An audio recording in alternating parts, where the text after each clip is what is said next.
Well, hello everybody. Season's greetings and Merry Christmas to everybody that's joining with me today on this Christmas Eve.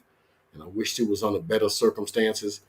Doing my last live before Christmas. And I wish I had better news. Cowboys lose 22-20 on the last second field goal by Jason Sanders, and Miami beats the Cowboys 22-20. And we're going to talk about it.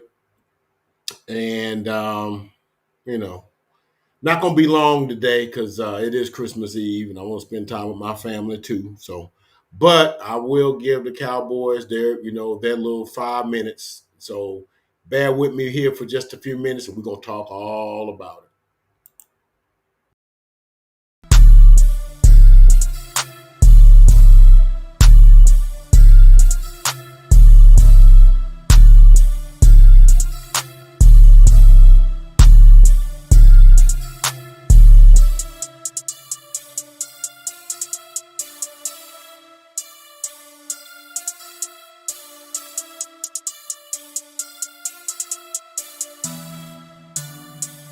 2 times on the beat.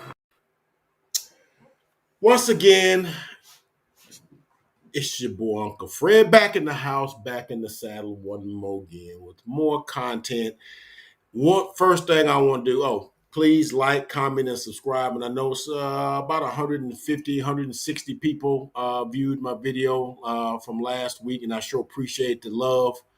But I will hope that each one of you, when you come and watch the video, please hit the like button. Please, that kind of gets the algorithms. Let other folks know about Uncle Fred. Let folks know that Uncle Fred's out there, and he's a content creator. Although I'm kind of small potatoes in regards to or in relation to like some of the other dudes that's out there doing this thing. I know we all a community, but yeah, I do appreciate the love. I do appreciate people taking time out of their busy schedules to watch little on me run my mouth about the Cowboys. And so like the last time I looked, there was like 150, 160, 170. I mean, that's a lot for me. So but please, if you come and watch it, please hit the like button, please, if it's not too much to ask. All right. Secondly, I want to apologize because normally especially when we lose and we lose in the fashion in which we lost on last Sunday, I usually come in 2, 3 more times during the week to kind of, vent. And sometimes after you look at a video, look at the tape, look at the, stuff a few more times, you start seeing some things that maybe you didn't see the first time you watched the game. And, and so I was going to do that because it was a lot of things that crossed my mind of who's watching that game as I was watching the stuff. Because I went back and looked at it a couple of times, 2, 3 times, right? But funny thing happened. Your boy was a little under the weather this week. So in the latter part of the week, I was kind of didn't have no voice. So it kind of took me away from doing the thing that if anybody you ask, say he liked doing the most is talking, running my mouth. And so, yeah, and it might get away from me a little bit today because I ain't completely over it yet. I got some stuff going on in my throat. It's a lot of stuff going around. I know a lot of the teams had flu and different other illnesses going on with the team. The Eagles did, we did, some other teams did last week. So a lot of that stuff is going around the country. Please take care of yourselves. As this Christmas season is about to be upon us, please look after yourselves and stuff like that. But yeah, your boy wasn't able because like Wednesday and Thursday, man, I had no voice. I was hoarse. I mean, there's no way in the world I could have done a video. So, and I really wanted to do one. Boy, some things I wanted to talk about, man. I was going to talk about, man, us deploying Micah at a pass rushing perspective and how to me don't make a lot of sense when teams run the football and really how when Micah is on the defensive line playing defensive end when teams are running, he's kind of in the way. He don't help nothing. He's just out there spinning around, right? And they need to come up, and this is something I was going, and we're gonna get to the game. That the Cowboys need to come up with a package for when teams are running the ball on us. Like we got a package when we get up 2 scores or something like that. We got a NASCAR package. I don't know if y'all heard that. Maybe only the in the content world, we know about that and whatever. But I've heard about it and stuff. So apparently, when we get up 2-3 scores in a game, we run a NASCAR package out there, which consists of obviously Micah on D line, Law, Sam Williams, Dante Fowler, and Dorrance Armstrong. Okay, all elite pass rushers, and they all coming at the quarterback, right? And it's like is no regard for the team running the ball. Okay, you run that ball, get them 6, 7, 8 yards, fine. The clock's still moving, but you got a package for situations where a team's gonna throw the ball every down. So why would you not have a package for when for teams have decided they're gonna run the ball down your throat? I think at some point in the game last week, the Bills ran the ball like 9, 10, 11 straight times. 8 this time, 7 this time, 5 this time, 3 this time, 8 this time, 6. Just running it down your throat. You still running that same six man front, or 6 men in the box and 5 men in coverage, and they going up there with 2 tight ends. What are you doing? So I had an idea. I was like, I was talking to a landlord. I was talking to some other. I said, why don't we have an off-road package? If you got a NASCAR package for speed, why don't you have a off-road, back road, whatever you want to call package for, like, if teams is running the ball on us. They would consist of, like, you got Hankins, but of course Hankins ain't playing. Hankins and Mozzie, then you have D-Law and maybe Idigazua. Then you put Micah back in the middle linebacker along with Rashad Evans, which I got some thoughts about why he's not playing any more than he is, and Damone Clark. That way, when teams are running the ball, Micah is in the middle of the field. He can see it, diagnose it, knife through there, and make the tackle or get in on the tackle. Okay? At the line of scrimmage, he can't do jack on running plays because they run, you right at the point of attack. And you 240. My voice is getting away from me. It's getting away from me. I'm starting to get a little exasperated here. Let me bring it down. So the fact that they don't have that in their arsenal, Dan Quinn ain't come up with that. That's problematic to me, right? That's problematic to me that you don't have situationally anything like that. Like it's feast or famine. He's either going to rush from the lefty or DN or on the line of scrimmage, or he's not going to play, or he could be on the sideline. I'm like, I saw the tapes of him when he was at Penn State. That dude was everywhere. He was in the middle of the field. He saw running plays. He blasted there, knocking guys down 3 yards behind the line of scrimmage. He'd be in there when his pass plays, when they thought he was going to be in, back off the line. He rushed in there at the last minute because the quarterback and the offensive lineman hadn't accounted for him because he's back there in middle linebacker. But when he diagnosed it was going to be a pass play, he would knife in there and make a sack. He was doing it. He was everywhere, right? So the fact that, you don't have nothing in place, you still running the same 6 men in the box when teams have done ran the ball 8, 9 times against you, and you can't change or can't alter it with let's run with this. And you getting just bludgeoned. It's a problem, man. It's a problem. It's a problem. So those were some of the things I had some thoughts on. I was going to expound upon them last week, this week, whatever. But I didn't get a chance to make those videos. But I'm just giving you some snippets of what that was about. And the other thing is something when I was listening to Landlord's video on Friday, he was talking about how the Cowboys, it's sort of like a politics thing with the Cowboys, in that it's certain guys we play, because it's like a lot of the content creators on TV talking about, I said, man, why such and such ain't playing more? Like when we in certain down and distances, or we in the red zone, because it's gonna come up in a minute when we talk about this game. Why we in like 3rd and short, 2nd and short? When we gonna run up the middle, why Dowdle ain't getting more carries? Okay, or stuff like that, or like in linebacker stuff, why Rashad Evans not getting more play? And even on offense, why Brandon Cooks be getting phased out of the offense stuff? And so a dude, I think his name is Henny on landlord. He said, "Man, I'm gonna tell you something. It's a politics thing within the Cowboys organization, and it's on several different levels. It ranges from who's getting paid and who's not to who's drafted and who's a free agent." So he was like, he put it in from the perspective of who's a legitimate child and who's a bastard. Excuse my language. I mean, in regard to not a legitimate child, not, you pulled him in from another team's roster or off the waiver wire or whatever. And we have seen many times the Cowboys, when we be running our plays, a lot of times we go out of our way to make sure the guys that we draft, because we love our guys, that we don't play the guys that need to be played. Like Rashad Evans would have been perfect for last week because he's a thumper linebacker, 255, 260, right? Can come on, take on blocks, knife in there, make tackles.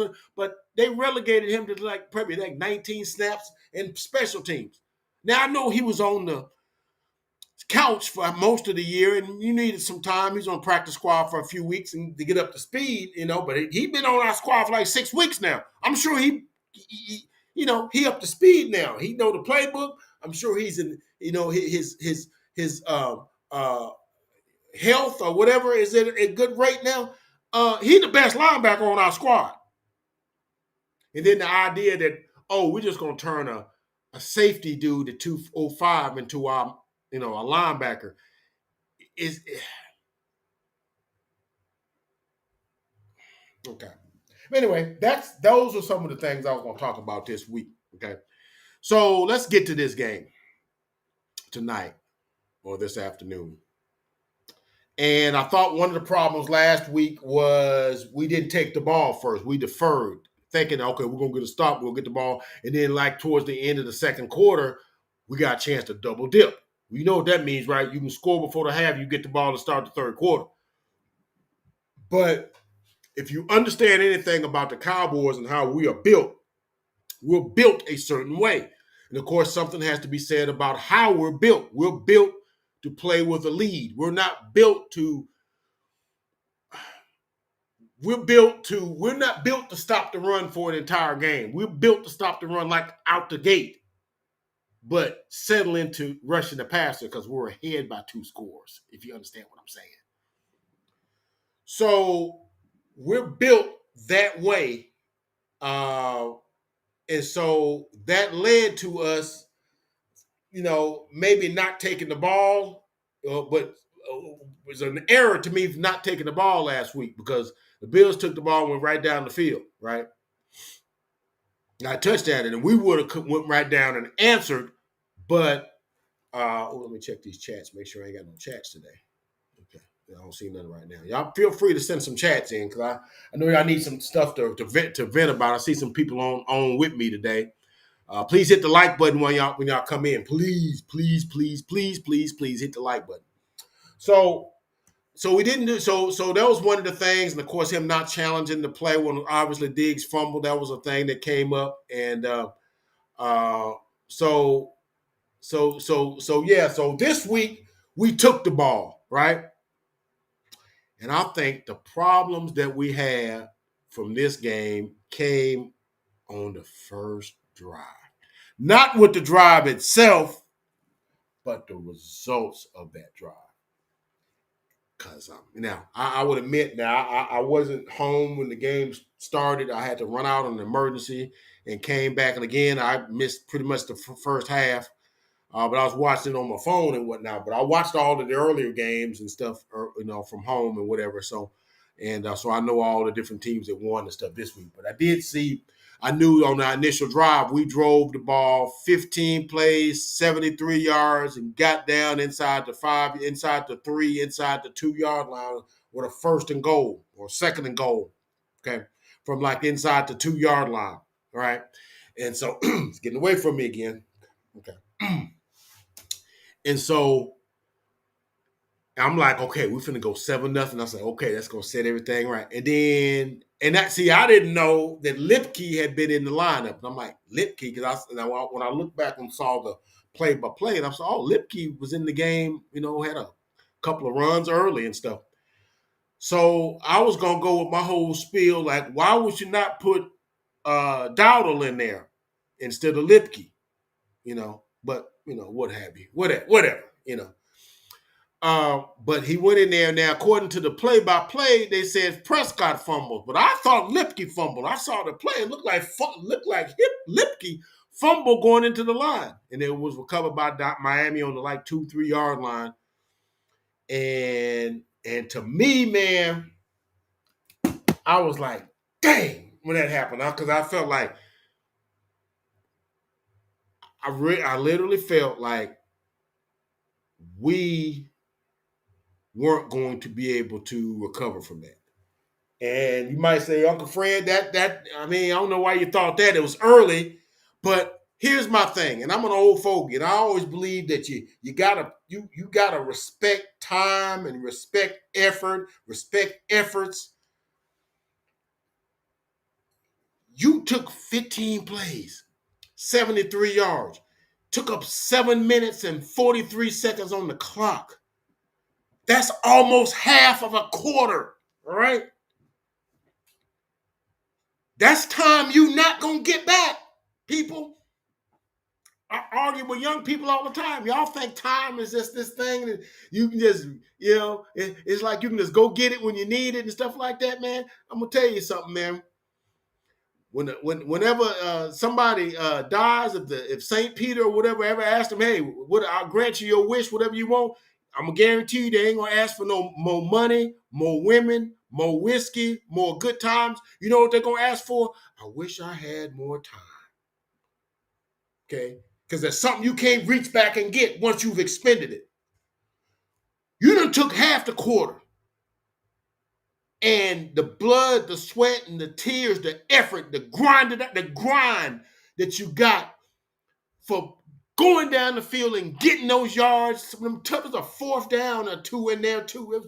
It was some tough yards they got in there, man. And to get all the way down there and come away with no points. Nothing, not even a field goal. A field goal would have been a sort of a letdown. But to expend that much energy and that much time, that much blood, that much sweat, that many tears, and you come away with nothing? If I had been the one that fumbled that going into the end zone, man, I couldn't have faced them. I couldn't have faced them dudes after all that. Man, all them blocks them dude had to make, and that getting hit on plays and having to stand in the pocket, make throws, getting hit, and you gonna lay the ball down going into the end zone?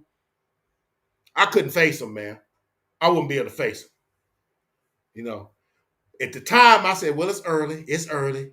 But in the back of my mind, I'm thinking, man, I don't know we're going to be able to overcome that. I know it's early, and I know it's going to be a whole lot of plays to be made in this game. But, dude, that's a chance for you to stamp your approval or stamp your insignia on the game right there. And you come away with nothing. Let me see and check the chats out. I just thought that was something that you can't do that, man. Yeah, field goals beat us.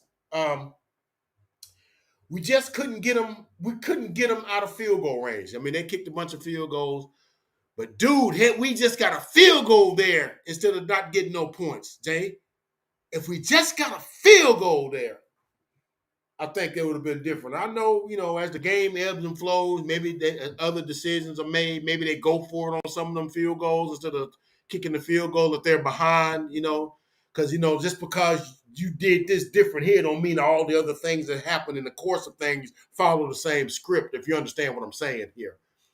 But in a game that seemed to be pretty nip and tuck, pretty tight, pretty much, a sphincter tightener the whole game, and you pretty much needed every possession to count, You really didn't have one to waste there, okay? Because the Dolphins didn't waste any, okay? They scored on all of their drives. Either they got a touchdown, and I think they kicked 4 field goals, I think.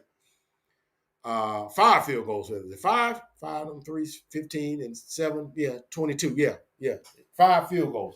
So I think there was 1 and 4 in the red zone, and 4 other times, whatever. So, uh, but yeah, man, I thought we would. It was gonna be hard for us to overcome that right there because that's like, man, that's a lot. I mean, to go on a drive like that, I don't know if people understand how much that takes out of your team, but that's a 15 play drive, man. And we come away and we didn't get nothing, man. And that was a good looking drive too, man. CD Lamb, boy, had about 90 yards on that drive, man. In the first quarter, I mean, he was catching little dump offs and well, not 90 yards, but because he did his thing on the next drive. But I mean, he caught some little ones and broke them, and some runs in there. And Jake Ferguson had a couple of catches in there, and Cooks had a nice run in there. I mean, there was some nice stuff going on in there, man. And then you get all the way down there, you're like, man, you just about ready to cash that thing in, and somebody lets the ball slide down their pants leg, and you don't get it. So I think that was the biggest thing in the game. I know we didn't make enough plays throughout the game, both on offense and defense. I thought we played pretty well on both sides of the ball, but not well enough. But you cannot renege on a 20, a 15 play drive, man, a 73-yard, a 7-minute, 43-yard minute drive, man. That's just, like I said, that's just time you just not ever gonna get back. You can't get that time back, right? And so when you started looking at the keys to the game, I thought that was a key play in the game. We did that. We fumbled into the end zone. I said, you went with Lipke, really, a rookie. You went with him. And he played early in the game, so I'm not going. I thought they just brought him in on that. I don't know, but I'm thinking I'm taking either Pollard because I think Pollard got. I thought Pollard was in on that little throw, the little flip out that did. I thought Pollard scored on that one, but dude made a good play. Um, but then I kind of felt that one was going to come back to haunt us. Then the next thing was I thought we were going to hold them on the 3-yard line because they got out to like the 6, but then they had a false start and brought it back to the 3, and we had like a 3rd down and 9 or 3rd and 8. And they let Jalen Wallace get out the back door for 47. And that flips the field. Okay. Because if we get off the field there, we probably get the ball around midfield and we probably score, right?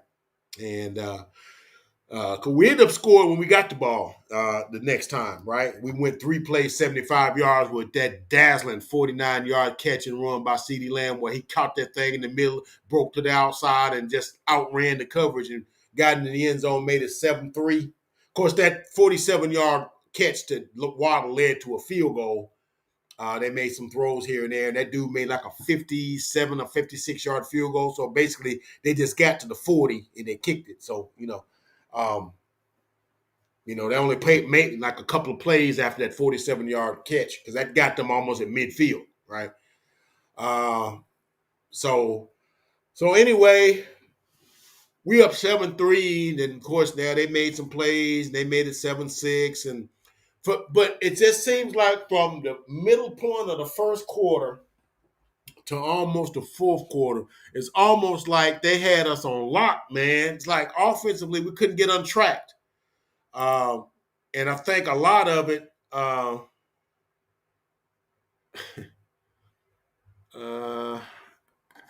don't know, James. But I'm not giving up on the team, James.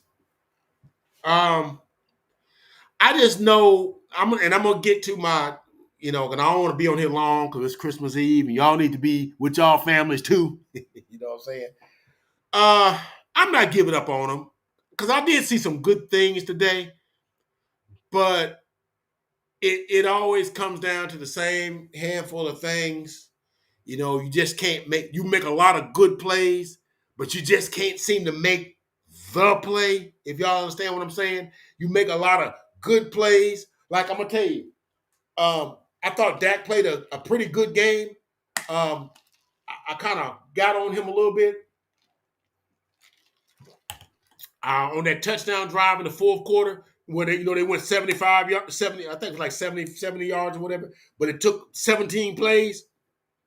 Because I thought on the fourth down play or the third down play that he threw the Rico Dowdle leaking out of the backfield where he was way out of bounds.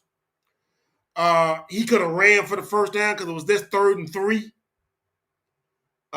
He could have ran for the first down.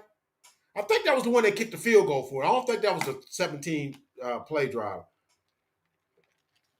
I think that's the drive that they kicked the field goal to give them 13. I think it was 19-10. And they kicked the field goal to make it 19-13. Okay. But I thought Dak,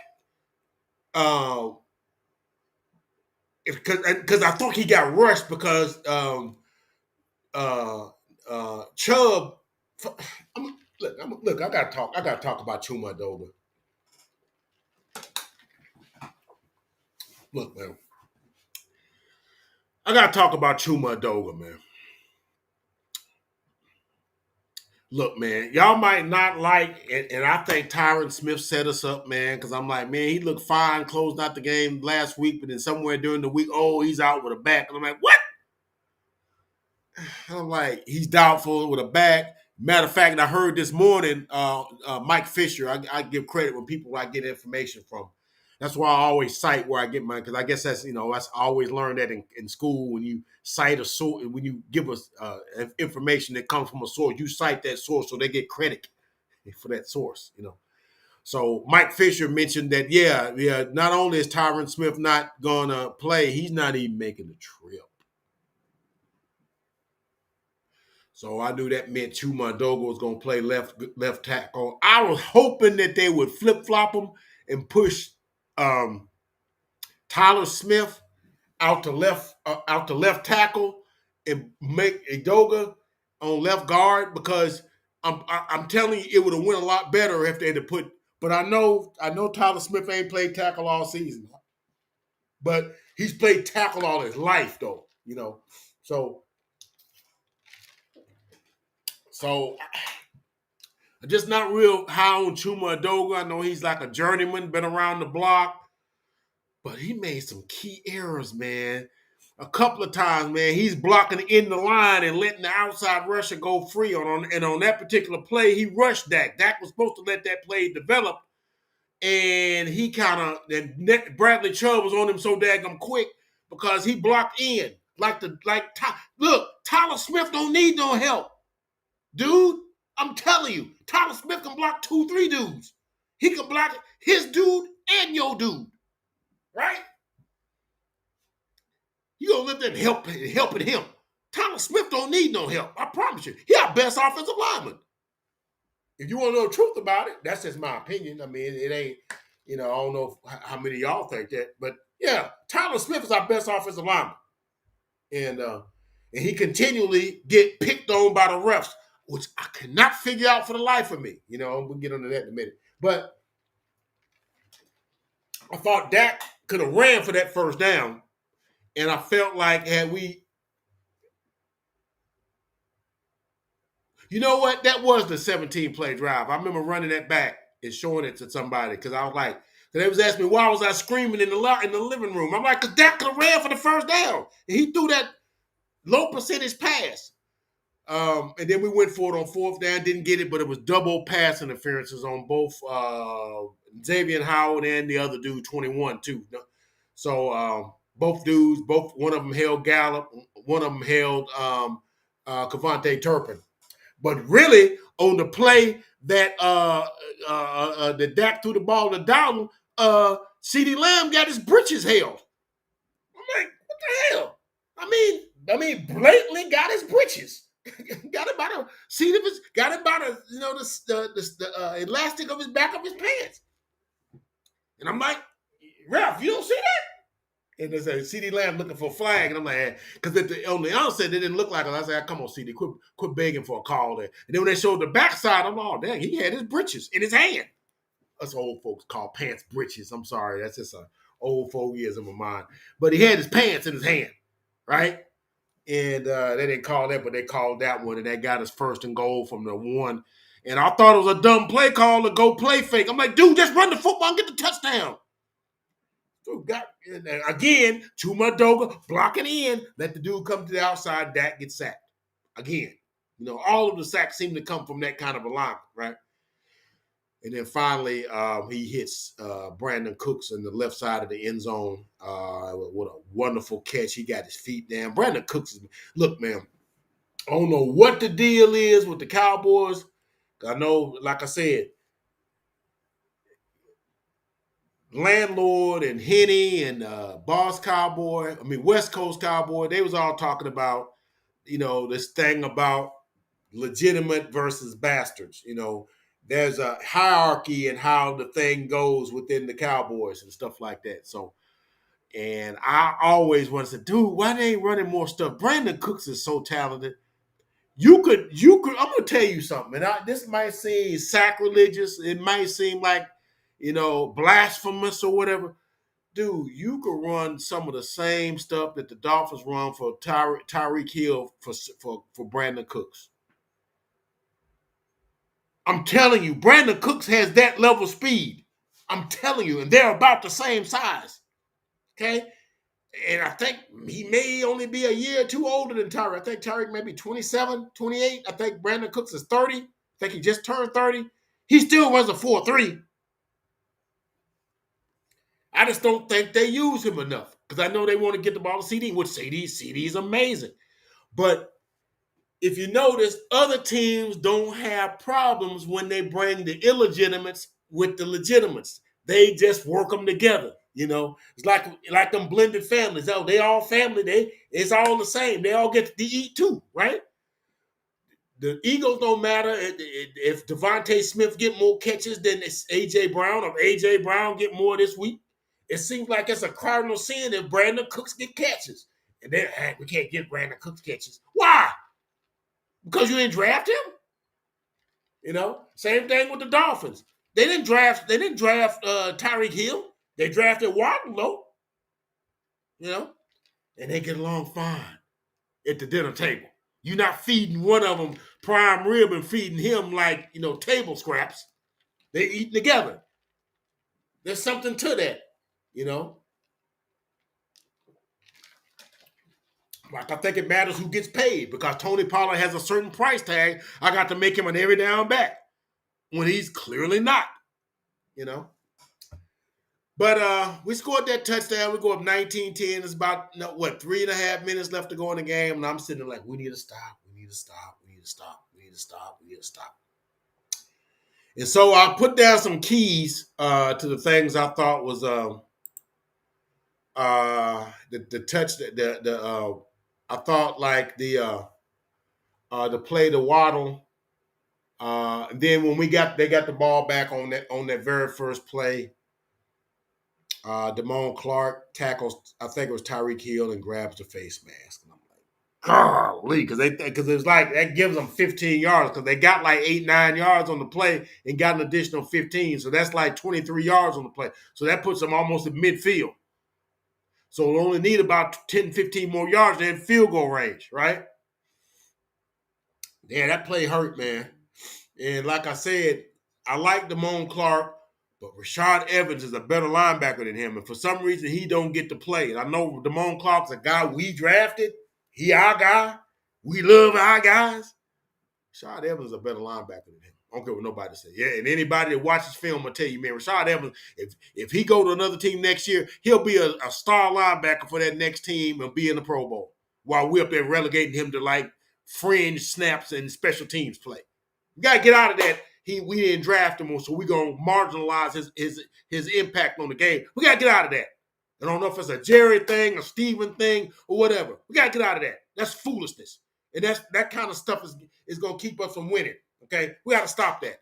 And going by who gets paid and who's not getting paid about who we're going to use and who's not going to. We got to stop that. If a dude can make a play, he can make a play. We don't care about that stuff. Quit making things that don't matter. Okay? And so, yeah, I thought that face mask on Damone Clark I thought that was.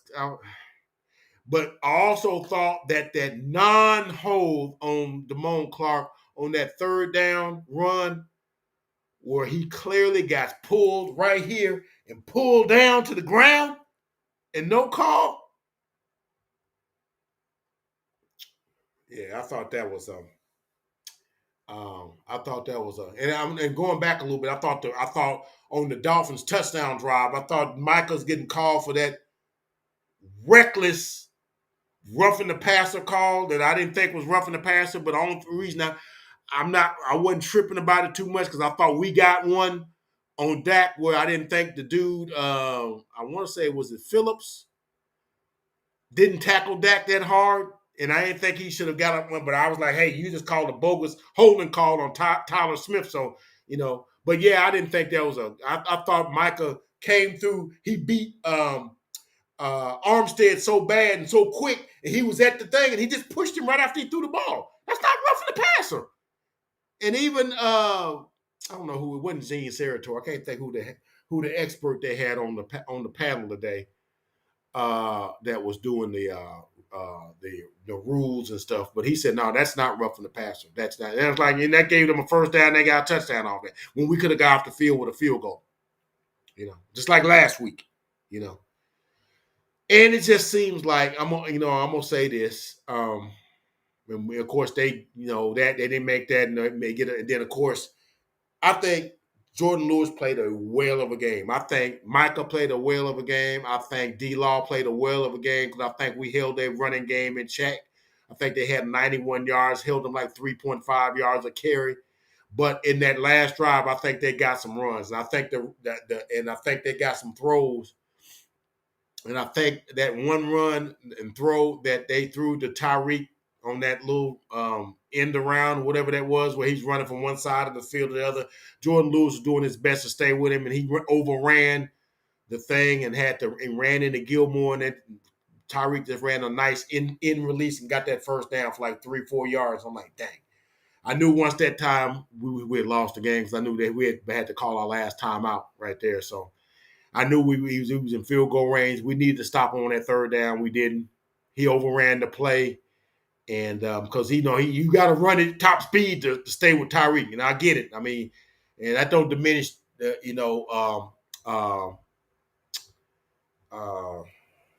don't diminish his play today. I thought he played well. I thought Jordan Lewis played a great game today, man. I thought he did. And he just it's Tyreek Hill. I mean, what you gonna do, right? What you gonna do, Tyreek Hill? And they kicked the field goal. But I am gonna say this though, and I'm not a ref guy, okay? Because I believe there's calls that's missed and got on both sides of the coin. Always is. Refs ain't perfect. They miss calls all the time. But I still gotta ask the question. And Cowboy Nation, y'all listen to me on this one, right? Goes back to last week too. And I don't want to keep rehashing last week. I don't know how a team can run the ball 49 times and not get a single holding call. I don't know. I mean, ain't now one time you got a guy's shoulder pads when he was trying to move back into the hole. I mean, not one time. It wasn't a hole there, because we never get holding calls called against for us. Micah has not gotten a holding call in so daggum long. I think he maybe since game 6 or something like that. And a dude as prominent and as great a pass rusher as him, how in the heck he don't get a holding call? You got to be, not wanting to call stuff for us. And I don't want to, and I'm not that guy. I'm not a blame the ref or jump on the ref guy. I'm not him. I promise you I'm not him. But when you tell me that Mike ain't got a holding call since in 2 months, what the heck are we doing? These random dudes getting holding calls on Tyler Smith, but Micah can't get a holding call for him. What are we doing? And I'm telling you, Damone Clark got hit. That might have been one of the most blatant holding calls I've ever seen that nobody saw, because that would have changed the entire game. Because not only would that holding call have stopped the clock, but that would have pushed it back 10 yards. And they might not have got the first down. Okay.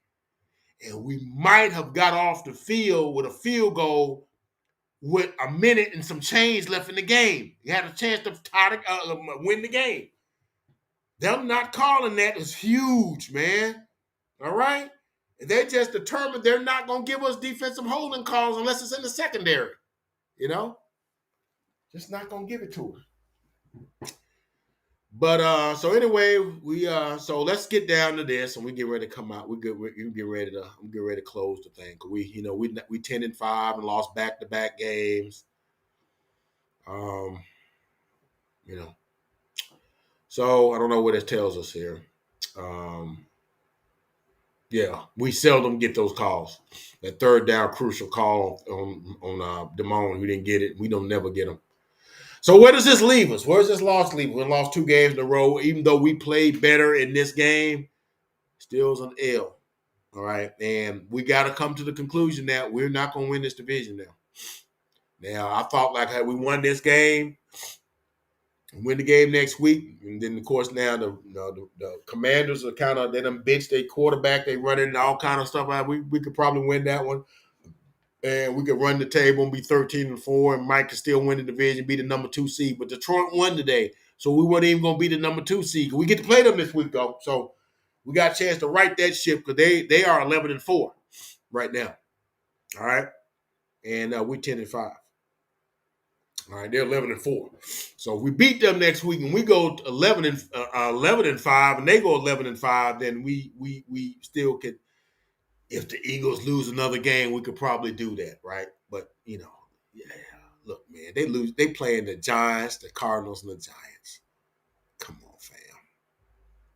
Now, and I heard a lot of stuff about Eagles. I mean, this video ain't about the Eagles; it's about us.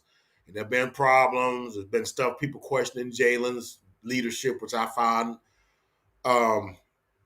ridiculous, you know. But you never know what's going on with teams behind the scenes. You never know, right? It's like a lot of people don't know what goes on behind the scenes and on the Cowboys, right? Like there's a thing about what I was talking about, the legitimate versus illegitimate kids with the drafted versus the acquired talent. There's a difference in the pecking order in that thing. That's a real thing. And when you start looking at that, you start realizing, like, dang, I've been wondering why such and such ain't been playing. I've been wondering why such and such. So on other teams, you never know what's going on behind the scenes. So whatever the storms is going on with the Eagles, they're gonna beat the Giants. Okay, Tommy. I would say is Tommy Soprano.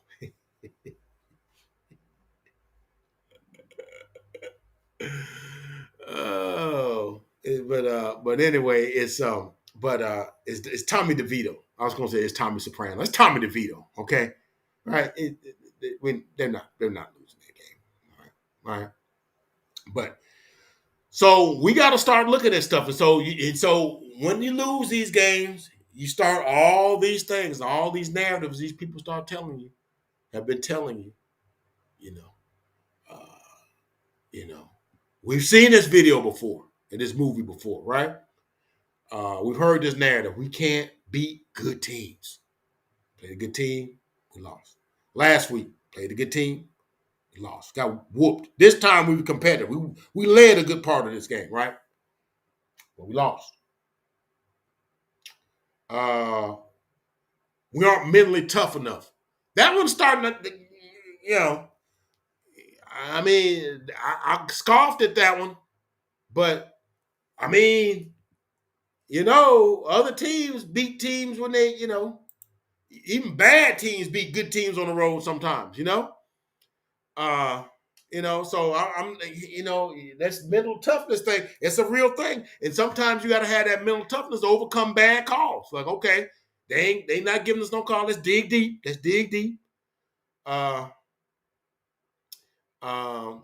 yeah, I guess Sean D is an Eagles fan. You went through our gauntlet. Yeah, you kind of did. You lost the last 2. So 3. So, I mean, whatever. Yeah, I guess, but the thing about it is the Eagles got a break because most of your tough teams, you got them at Lincoln Financial. You only got one tough team to play on the road, really, and that was the Chiefs. Okay. You got the Dolphins and the Bills too, but y'all got to play them in the friendly confines of your own building. Big deal. The big deal, home versus away, because those are maybe more so on the Dolphins than the Bills, because that matters with the Dolphins playing in October and them winds and rain and Philadelphia that matters, and they in my that matters. The Bills, not so much because they play in Buffalo, so that didn't matter. But I'm just saying, our tough games came on the road. We played at San Francisco, at Buffalo, and at Miami. You got all three of those games in Lincoln Financial. Okay, so it makes a difference. Um, so we 3-4 on the road. I think the Eagles are like 3-4 on the road too, ain't they? Ain't they? Let's see. The Jets, the Cowboys, Seahawks. I think they got okay. I think the other loss at home. Okay, but they ain't that great on the road either. Okay, so it's hard, but untrue. In fairness, though, it's tougher to win on the road. That's why the point spread be what it is on the road versus at home. You get 3 points just for being at home because it's a tougher place to play at home. But it's a little bit different with us because the split is so drastic with us at home and versus the road. It ain't just a little bitty split. Like you score 38 points at home and score 27 on the road. No, it ain't like that. It's like we score 37 at home and it's like 22 on the road. That's like 16 points difference. That's and there's a mental edge there that we gotta come up with, man. That's a mental edge there. We gotta come up with, man.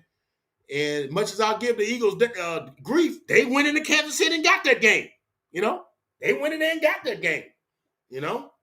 And I might add that Kansas City might not be playing as well as they had played in many times. That's still a good team, though, right? So,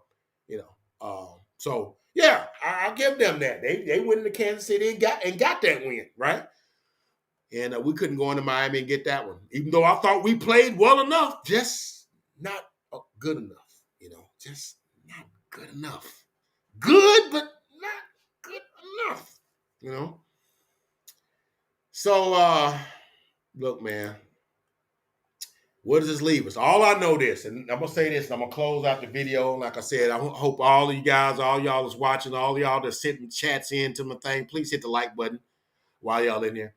I hope y'all have a great Christmas. Hope y'all spend great time with your family and do all that great stuff, man. I hope y'all do, man, because that's what it's all about, man. Like I said, I really thought about not coming on, but I hadn't been on all week. Like I said, I've been, kind of under the weather. I'm trying to beat this thing, and but I know this. I said, well, I know this. We got to play a good Detroit team next week that just come off winning their division. I don't know what kind of mentality they're gonna be in, because they feel like they probably already know we're going to either be a 2 seed or a 3 seed, depending on how things fall. And they may decide they want to rest some dudes. It may, and whatever. But I know one thing: if they don't, that's a good team. That might be the best of these 3 teams, right? Now we're getting them at home, and it's ring ceremony night. So Jimmy Johnson going up in the Ring of Honor, something that should have been done 25 years ago, right? It's another politic thing. There's so many layers to this politic thing when it comes to the Cowboys that's why I don't give Dak Prescott as much hell as y'all give him, because I'm like, dude, you realize the kind of foolishness that the Cowboys do behind the scenes, that he got to like internalize all that stuff and then go out and try to play a good football game when other teams just go out and play? You can just go play. Your owner and stuff in the front office ain't making the difference between whether a guy we drafted him or whether we picked him up in free agency, whether we're going to play him or not. We play the best. They play the best dudes. They don't care about, uh, that kind of stuff. So that's why I don't, because there's so much crap that we got to deal with. That stuff should have been done 25 years ago. That dude won 2 Super Bowls, won back-to-back Super Bowls. Okay, and could have won if you hadn't been ran off. Would have won 4 or 5 more Super Bowls. Because that thing, but we do know free agency came, and we do know the salary cap came, and it would have been a challenge in there, kept all those players because people want to get paid after they, whatever. But I still think they might would have won one more, 1 or 2 more. Okay, you can't tell me Jimmy wouldn't have won 1 or 2 more. And obviously they left on bad terms. He's like, I'm not putting him in the ring honor. I'm gonna put a whole lot lesser people in the ring honor, but I ain't putting Jimmy up there until it was an advantageous opportunity for Jerry to do so. That Carolina Panthers game that nobody was gonna watch. I got an announcement to make. So anyway, Jimmy Johnson going to the ring of honor next Saturday, New Year's Eve, or almost New Year's Eve, the day before New Year's Eve, New Year's Eve's Eve. And so better come with the game that way because Michael Irvin's going to be there. Troy Aikman's going to be there. Daryl Johnson's going to be there. What's my man's name? The crazy dude on the D-line from James Madison. Dang, got him from the 49ers. I can't think of his name. He going to be there. Probably Deion Sanders is going to be there. You're going to have everybody there. Better not F that one up. Okay? Better not F that one up. Okay? But anyway, once again, everybody, Merry Christmas. Hope you guys spend time with your family on this Christmas Eve. Spend good time with them. Hope everybody get everything you want. Now, I'm not going to get too preachy, but we all know what the real meaning of of Christmas is. It ain't about the giving of the gifts. It's about that other gift so many years ago. And I'm not going to get into all of that, but that's what I'm centered on. That's what I'm grounded in. So I'm always going to be about that. I'm always going to put that out in the forefront, right? And I hope, but on the second level of that, make sure you spend time with your families, because I'm gonna tell you something. My mom and dad are no longer living, but it ain't a day to go by that I wish they weren't here with me. Ain't a day to go by that I wished I didn't have them. They weren't, we weren't going by their house to have Christmas Eve and open presents and stuff. Open a present, on Christmas Eve, or have Christmas dinner at their house on the day before Christmas or whatever. It's not a day. That's not a Christmas to go by that I don't, wished I could go back and do that. So when I be saying that, y'all hear your boy on that, right? But anyway, Merry Christmas from Uncle Fred. Wish it was under better circumstances. Wish we had a win like last year. We had Christmas Eve was good. We beat them Eagles, man. That was a great Christmas, man. Woo, you talking about a great Christmas, man. This one, not so much. But hey, man, we still living. We still breathing God's great air. So it's still a good Christmas. So Merry Christmas from Uncle Fred. We'll catch you guys on the next video. God bless. Good night.